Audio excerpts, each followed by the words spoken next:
시청자 여러분 안녕하십니까? 여러분을 위한 NTVC 뉴스 지금 시작하겠습니다. 세계에서 제일 유명한 이름 없는 회사라고 불리며 위탁 생산만 해도 압도적인 세계 1위인 기업이 있습니다. 미국 기업을 제외하고는 전 세계 시가총액 2위를 기록 중인 이 회사는 바로 대만의 TSMC인데요. 반도체 위탁 생산 하나만으로도 한국의 삼성전자를 뛰어넘은 대만의 자랑이 바로 이 기업이지만 TSMC와 대만이 여전히 한국을 보고 불안해하는 이유가 있습니다. 군사력을 포기하고 반도체를 키워 미국의 보호와 중국의 포기를 얻으려 하던 대만의 한계는 무엇일까요? 압도적인 세계 1위를 기록해도 한국을 경계할 수밖에 없는 대만의 이유, NTVC 뉴스와 함께 알아보겠습니다. 삼성과의 전쟁은 결코 끝나지 않았고 삼성전자는 여전히 강력한 상대다.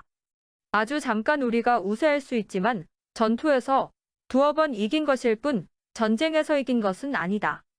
대만 TSMC의 모리스 창 회장의 인터뷰입니다. TSMC와 삼성전자는 오랜 라이벌로 한국과 대만의 경제를 이끌어온 두 사람은 각별한 인연이 있습니다. 1989년 이건희 회장은 대만을 방문해 에이서 창업자 스졸룬과 만나며 모리스 창에게 협업 제안을 합니다.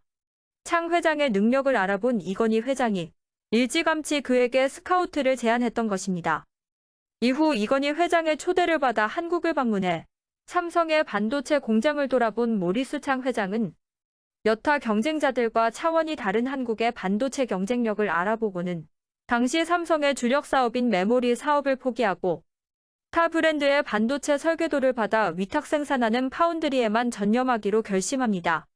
그렇게 기술을 축적한 현재 TSMC는 위탁 생산을 함에도 불구하고 주문자가 줄을 잇는 이른바 슈퍼을입니다.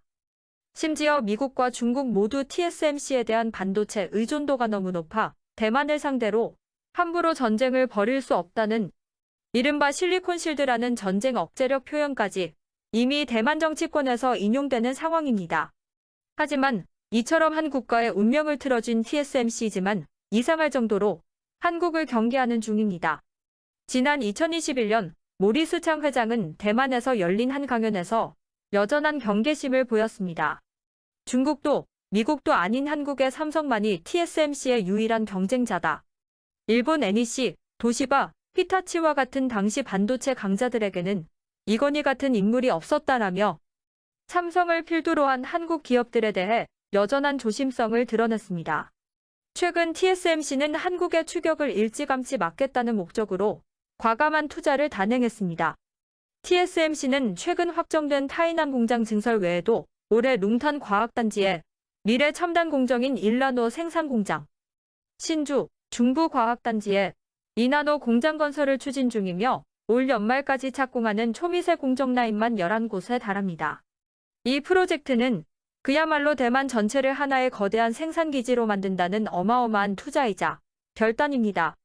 인구 2,400만 명에 면적은 36,000 제곱킬로미터에 달하는 대만 전체가 통째로 반도체 공장이 되는 것입니다.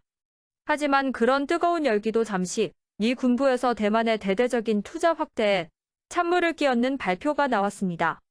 현역 미국 사성 장군이 2025년 대만에서 전쟁이 일어날 것을 예상한 메모가 언론에 유출된 것입니다.